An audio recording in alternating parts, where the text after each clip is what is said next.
કારણ કે અહીંયા માને પૂજવીએ છીએ અને ઘરની માં પછી એમાં ભૂખી બેઠી હોય. હા, અને અત્યારે આજે અહીંયા દેવીને પૂજીએ છીએ, ઘરની દેવી દુઃખી થતી હોય, આ દેવી કે જોઈ તારી પૂજા હાલી નીકળી પૂજા કરવા આવ્યા. પણ આજે અમને આનંદ છે કે જ્યારે આવા આયોજનો કરો છો ત્યારે દીકરી અને આના પછી સીધી નિયાણીઓનો પૂજન છે, એ બદલ પણ હું પરિવારને ધન્યવાદ આપું છું કે બાપ આજે સંસ્કૃતિનું પૂજન કરી રહ્યા છો. દીકરી તો નિમિત્ત છે, અમારા આ પૂજા અમારી નથી બાપ. આજે તમે ઈ સત્યની ઈ સનાતનની પૂજાઓ કરી રહ્યા છો, અમે તો ખાલી નિમિત્ત છીએ. પથ્થરની મૂર્તિ જેમ નિમિત્ત છે, હા, ઈશ્વરનું રૂપ એમ અત્યારે અલગ પુરુષ કી આરસી સાધુ હી કી દેહ. ઓની આરસી અમે તો આરીસો છીએ સ્વને જોવા માટે, જે અમારામાં પોતાને જોઈ બસ, કારણ કે અમે ઈ જ છીએ. અને આજે એ વાસ્તવિકતાઓ કાયમ ઠાકર આપણી પરંપરાઓની, આપણી આશ્રમોની બનાવી રાખે.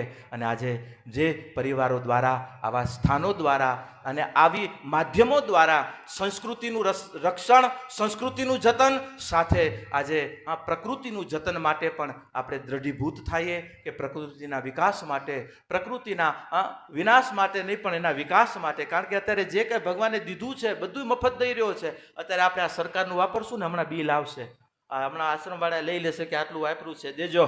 હા, પણ ભગવાને ચંદ્ર અને સૂર્ય ને આટલું પાણી દે છે, ક્યારે બિલ આવ્યા એના કોઈના? આવ્યા હોય તો કેજો, તો અમે મૂકી દઈએ બોલવાનું.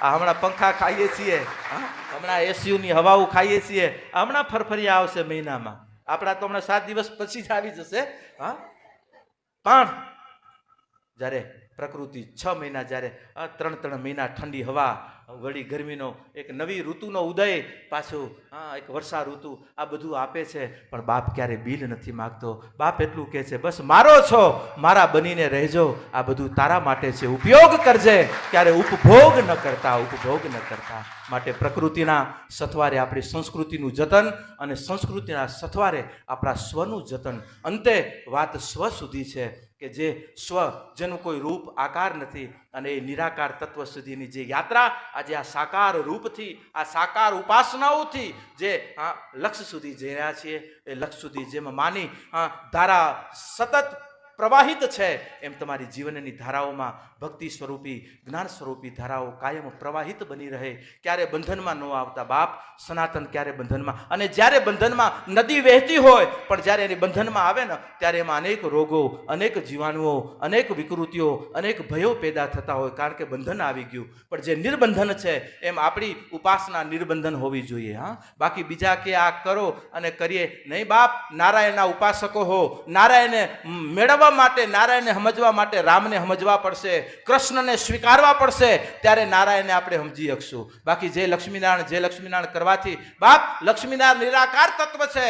હા, જલે વિષ્ણુ સ્થલે વિષ્ણુ, વિષ્ણુ પર્વત મસ્તકે. પણ ઈ ચેતના જ્યારે રામ બનીને આવી, ઈ ચેતના જ્યારે કૃષ્ણ બનીને આવી, એના સંદેશાઓ, એના જીવનના સિદ્ધાંતોને જ્યારે સાર્થક કરશું, જ્યારે ઈ સિદ્ધાંતો સાથે આપણે સુરતાઈથી જ્યારે એની સાથે તાદાત્મ્ય મેળવશું, એની સાથે જ્યારે આપણે લિંક, જ્યારે આજે એક નાનું એવું મોબાઈલનું આપણા રમકડા ટાવર સાથે કનેક્ટ થઈ જાય તો આખી દુનિયા આપણી સામે હોય. લ્યો, એક ટાવરથી દૂર ગયા તો ભલે 5 લાખનું હોય તો કાંઈ એની કિંમત નથી, પણ એ જ રમકડું ટાવર સાથે કનેક્ટ થાય તો આખા વિશ્વને, જો આપણા બનાવેલા સાધન જો આપણને વિશ્વ સાથે જોડી દેતું હોય તો બાપ, આ આપણી સાધના છે. અને સાધના સાથે જ્યારે જોડાશો ને ત્યારે વિશ્વપતિ સાથે તમે જોડાયેલા છો અને જોડાયેલા રહેશો. યાદ રાખજો બાપ. માટે સાધનાનું માધ્યમ, સાધનાનું અનુસંધાન એ ટાવરથી ક્યારેય દૂર ન થતા. અને એ ટાવરનો આધાર એટલે ઘરની અંદર આપણું મંદિર, ઘરની અંદર આપણી ઉપાસનાઓના સથવારે સવાર સાંજ જે સમય મળે, સવાર જેમ દેહને આપવું પડે છે એમ આપણા સ્વયંને પણ કાંક આપવું પડે છે. જો મોટો કરવો હોય તો, અને ગગો રાખવો હોય તો કાંઈ વાંધો નહીં. અને આજે મોટા કર્યા છે એટલા માટે તો માં અહીંયા આ દૂધ પીવરાવા અહીંયા આપણને બોલાવે છે. હા, ગંગા ત્યારે બોલાવે, નહીંતર અસંભવ છે, અસંભવ છે બાપ. આજે મોટા થયા છે ત્યારે છોટિયા નથી આવી શકતા અહીંયા. હા, આવશું પછી જશું. હા, હમણાં મારાથી, કારણ કે ઘણા મોટા થયા હોય તોય નાનકડા જોઈએ, આમ ગોળિયામાં જીંચતા. અને અમુક તો અહીંયા આવી ગયા પછી યાદ રાખજો, અંદરથી બસ ભગવાનની માની પ્રાર્થના કરીને જજો કે હે માં, ભલે અમારો દેહ મોટો વૃદ્ધ થતો જાય પણ અમે આપણે ક્યારે વૃદ્ધ નથી થતા. બસ એની સુરતા સાથે બાપ તમારા બારે તમે એમ બીજાને એમ લાગશે કે કેમ તમે નનકડા દેખાઓ, કારણ કે દેહના અંદરની જ્યારે તમારી ચેતના વિકસિત થાય છે ને ત્યારે બહારના દેહ અવસ્થાઓ હોવા છતાં પણ નાના આપ મેળાએ દેખાશે. એને કાંઈ આમ જેને કહેવાય ને થીગડા લગાવવાની કે આને પોપલાઈ કરવાની જરૂર નહીં રહે. હા, આપણા ઘરના છીએ બધા. અંદરનું જ્યારે સ્વરૂપ જાગે છે, હા બહારને વિકસિત કરો, શણગારો, કોઈ દોષ નથી. દિવ્ય રાખજો પોતાની વિભૂતિને, કારણ કે ભગવાનની આપેલી, બસ પણ એને સંભાળજો, એની આપણી જવાબદારી છે. આ ભગવાને જેટલા રૂપો આપ્યા છે એટલા સ્વસ્વરૂપને સંભાળવા, કારણ કે ભગવાને બીજા નથી આપ્યું, તમને વિશેષ આપ્યું છે. બસ વિશેષતાએથી તમને પોતાને સંભાળવા છે બાપ, સંભાળવા. આજે ભગવાને બુદ્ધિ આપી હોય તો બાપ, આજે ધન આપ્યું હોય, અત્યારે જુઓ અત્યારે આ ભાઈઓ આ બધા સાથે મળી કરી આ બધાને લઈ આવ્યા, આ બધો ખર્ચો એ કરવાવાળા કરશે. આપણે કાંઈ છે આવીને કેવો આનંદ કરી જશું, લઈ જશું, માકને નાહી જશું. હા, અને જેને કહેવાય ને કે કેટલી તમારી જીવનની યાત્રાઓ થઈ જશે. હા, આજે આ ઘડીઓ કઈ ઘડી છે ખબર છે? જેમ આપણે નાવડું જતું હોય, હલેસાયાઓ મારતા હોઈએ, નાવડું આગળ ગતિ કરતું હોય, પણ ક્યારેક પવનની એવી લહેર આવે ને ત્યારે હલેસાયાઓ ન મારવા પડે, ખાલી સળ રાખી દઈએ ને અને એનાથી એની ગતિથી, પવનની ગતિથી આપણે અનેક કિલોમીટર કપાઈ જતા હોય. હા, ખબર ન પડે ને કિલોમીટર કપાય. એમ આવી ઘડીઓ ઈ છે. ઘરે જઈને વળી હલેસાયાઓ મારજો ભલા, પછી ઉમાં પાછી ઉઈ ન જતા કે કાંઈ વાંધો નહીં, બાપુએ કીધું છે ઉમાં હલેસાયાઓ મારવા પડશે સંસારમાં જાઓ ત્યારે. ક્યારેક હવારના, ક્યારેક હાંજના. હા, એટલે માળાના સ્વરૂપી, ધ્યાન સ્વરૂપી, ભજન સ્વરૂપી, એટલે એ હલેસાયાઓ મારવા પડશે. અને જ્યારે આવી ઘડીઓ જ્યારે પર્વ આવે ત્યારે સમજો કે પ્રકૃતિની હવે લહેર આવવાની છે. બસ સળ તરફ રાખી કરી અને બેહી જજો બાપ, હલેસાયાઓ નહીં મારવા પડે. એ ઘડીઓ તમને ઘણું બધું આપી જશે. એમાંની આ 7 દિવસની તમારી ઘડી છે. ઘણો પલ્લો તમારો કપાઈ જશે. હા, અને ઘણી વખત દેખાશે નહીં, પણ ભગવાન કૃષ્ણએ અર્જુનને કીધું ને કે હે અર્જુન, યોગ ભ્રષ્ટો વિજાયતે. ઘણી વખત છૂટેલું ક્યારે વળી પાછું કનેક્ટ થાય છે તો એને પાછું એકડો નથી ઘૂંટવો પડતો. જ્યાં છે ત્યાંથી એની આગળની ગતિ છે. એમાં જે ઘણું ભજન ઘણાનું છૂટી ગયું હશે, પણ યાદ રાખજો એકડે એકથી ઘૂંટવાની જરૂર નથી. ત્યાંથી તમારી યાત્રાઓ હશે. ભજન કરજો. ઘણી વખત ઘણી નહીં સમજાય, પણ સમય આવશે ને ત્યારે બધું સમજાતું જશે. આ આપણું સનાતનનું સત્ય છે. બસ સત્ય સાથેનું જે સુરતા છે એ સુરતા બનાવી રાખજો. બસ અને ઈશ્વરતાનો આધાર આવી ઘડીઓ અને આવા ક્ષણો આપણને મળતા રહે. બસ આટલું હશે તો એ જ ઈશ્વરતા જેની સામળિયાની સાથ એ વદે વેદ વાણી રે, હરીને ભજતા એ હજુ કોઈ લાજ જતા નથી જાણી રે. જેની સુરતા અને સુરતાને જગાડવા માટે શું કરવું? બસ ભજન કરજો, ભજન કરજો. સુરતા, હા, અને શબ્દથી સુરતા જાગે છે, ઉપાસનાથી સુરતા જાગે છે. જેટલું જેટલું નામ સ્મરણ, અને કલિયુગમાં નામનો આધાર. સવારના ઉઠો ત્યારે પકડી રાખો થોડી વાર નામને, પછી નામ તમને પકડી રાખશે. પ્રયત્નો તો કરો, આ બધી ક્રિયાઓ કરો, પછી ખબર પડશે. જે અંદરથી આનંદ જે ઉત્પન્ન થતો જશે ને, પછી આનંદ ધીરે ધીરે વધતો જશે બાપ. એ આનંદ તમને સંસારમાં વિકારો, હા, આમ કોઈ આ અંધારાને દૂર કરવાની જરૂર નહીં પડે. બસ તમારી જ્યોત પ્રગટાવો, અંધારા તમારાથી દૂર ભાગતા જશે. જ્યોત પ્રગટાવીને આગળ ગતિ કરતા રહ્યો ને. અહીંયા જ્યોત પ્રગટાવીને જઈ રહ્યા છીએ. બસ જીવનના લક્ષ્ય સુધી પહોંચો. આપના સંકલ્પને પરમાત્મા પૂર્ણ કરાવે અને આપ સૌને ભજન કરવાની શક્તિ આપે. અને આવા દાતાઓને, આવા આયોજન, આવા યજ્ઞ દ્વારા આપણને સૌને આવા ખોળે વળી પાછા કાલાવાલા કરવાના સંજોગો પરમાત્મા અપાવે અને એમને આવા કાર્યો કરવાની પણ શક્તિ આપે. અને આવા મહારાજોના સાનિધ્યો કાયમ આપણને સાંપડતા રહે.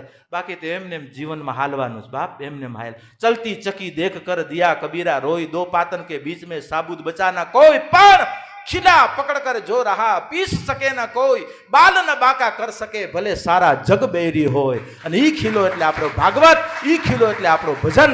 બસ ભજનના ખીલાની બાજુમાં રહેજો.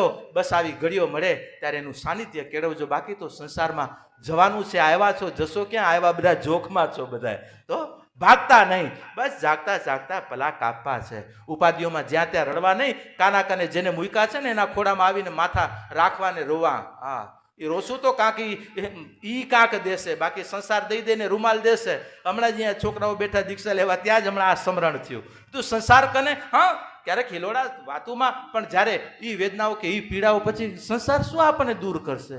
બિચારા સંસારિયા આડોશી પાડોશીને કે બેનપાણીને કહેશો તો એ દઈ દઈને એનું રૂમાલ દેશે કે લે આંસુઈને છેડાને બધું ધોઈ નાખ, હું લૂસી નાખ, હું ધોઈ નાખીશ ઘરે, દઈ દઈને રૂમાલ દેશે. બીજું શું દેશે? બે વિચારો દેશે, પણ અંદરની આત્મબળ, આત્મસત્તા, હા, જેની સાથે આત્મા જોડાયેલો હોય ને, હા, એને વાતો કરવાની. બાપ, જ્યાં ત્યાં આંસુને ન સારતા. આજે વિજ્ઞાન પણ નથી શોધી શક્યું કે આ આંસુની કોથળી રાખી છે ક્યાં, અને એમાં માવડીઓમાં તો ગોતી જ નથી. માવડીઓની સ્થિતિઓ આપણે જેમાં બોરવેલમાં પાણી કાઢીને કૂવામાંથી એક મોનોબ્લોક હોય, ઠીક છે, એને જો એમાં ફૂટવાલ ન રાખો તો પછી લાઈન ભરવું પડે આ મોનોબ્લોકમાં. પણ સબમર્સિબલમાં એવું નહીં, બટન ચાલુ કરો એટલે હડપ કરતી. એમ અમારા પુરુષોમાં ભગવાને મોનોબ્લોક ફિટ કરીને આમાં બધી સબમર્સિબલ છે. હા, માતૃ શરીરમાં જરા ચાલુ થયું ને રૂમાલ ને સાડી બાડી બધું, કારણ કે સબમર્સિબલ હે મોનોબ્લોકમાં. જો પંપ ન હોય તો ભરીએ તો આવે એ નક્કી નહીં બાપ. ભર્યા છે ઘણા, મેં ભર્યા એટલા માટે કહું. હા બાપ, પેલા લાઈનો ભરતા, આમ જેને કહેવાય ને છાણા ને બાણા ને બધા ભૂકા પાણીમાં મિક્સ કરી લાઈનો ભરીએ, પછી મશીન ચાલુ થાય ને જો ઉપડે તો ઉપડે, જો એર લઈ ગયો તો વળી પાછા એકથી બાપ. અને હવે તો કાંઈ નહીં, જઈને બટન, અને હવે બટન ચાલુ કરવાની જરૂર નહીં. લાઇટ આવી નથી કે છી ચાલુ થઈ નથી ને પાણી, એમ હમણાં તો બધું ઓટોમેટિક, ખાલી સમાચાર મેસેજ જોવે ને ચાલુ થઈ જાય, બટન દબાઈ ગયું બાપ. આ રમકડાથી, અને એક જરૂર સાધુ હૃદય કહું, આપણા બનાવેલા રમકડા આપણને ન બનાવે એની કાળજી રાખજો ભલા. આજે મોબાઈલો બહુ રમાડી રહ્યા છે, બહુ રમાડી રહ્યા છે, બહુ રમાડી રહ્યા. ગંભીરતા રાખજો આ બધાની. એકના બે ત્રણ રાખો, અમે ના નથી કહેતા, પણ એની ગંભીરતા જરૂર રાખજો બાપ. આજે રમકડાઓ આપણને રમકડા ન કરે એની કાળજી રાખજો. બસ આપણા બનાવેલા આપણને ન બનાવે, આપણને એના બનાવ્યા. ને ભગવાનને કહે બાપ, તારી રમતોમાં અમે રમતા રહીએ, તું જેમ રમાડ એમ રમીએ. હા, પણ આજે આ રમકડાઓ ના સથવારો, અને ઓની રમતોમાં રમશું એટલે આપણે ભજન, સંસ્કૃતિ, આપણી સ્વ પ્રત્યેની જાગૃતિ, આ બધા એના માધ્યમો છે. અને એ માધ્યમનો આજે આધાર મારો રંગાણી અને ભોજાણી પરિવાર જ્યારે હરિદ્વારના દ્વારે જ્યારે બહેનો છે, અશોક મહારાજ જ્યારે નિમિત્ત બન્યા વ્યાસ સ્વરૂપે, આજે આ યજ્ઞમાં આજે ઠાકરની કૃપાએથી અમારી પણ કાંક પ્રેમની આહુતિ, શાબ્દિક આહુતિ આપવાના યોગ કર્યા. આ બધા એનો અનુગ્રહ, એની કૃપા અને આ કાયમ કૃપા આપ સૌ ઉપર, આપણા સૌ ઉપર મા ભગવતીની, સદગુરુઓની બની રહે. આજે દિવ્ય ચેતનાઓના ત્યારે આપણે સાનિધ્યમાં છીએ, એ દિવ્ય ચેતનાઓ આપના સૌ ઉપર અનુગ્રહ કરતી રહે, એ જ ભાવના, લાગણી, માગણી સાથે અમારા શબ્દોને અહીં, કારણ કે વિરામ તો અમે આપતા નથી, અને વિરામ ક્યારે શબ્દોનો થતો નથી, પણ શબ્દ ભગવતના શ્રી ચરણોમાં સમર્પિત કરી અને એમના ચરણે પ્રાર્થના કરું, આપણા સૌનું ભજન વધે અને એના ચરણોની દ્રઢતા વધે, એ જ લાગણી ભાવના સાથે. અસ્તુ. વીરમુ સદગુરુ દેવ કી, ભાગવત ભગવાન કી, લક્ષ્મીનારાયણ ભગવાન કી, રામચંદ્ર ભગવાન કી, કૃષ્ણ કનૈયા લાલ કી, ભગવતી ગંગે મૈયા કી, ભગવતી ઉમિયા મૈયા કી, સનાતન ધર્મ કી. ઓ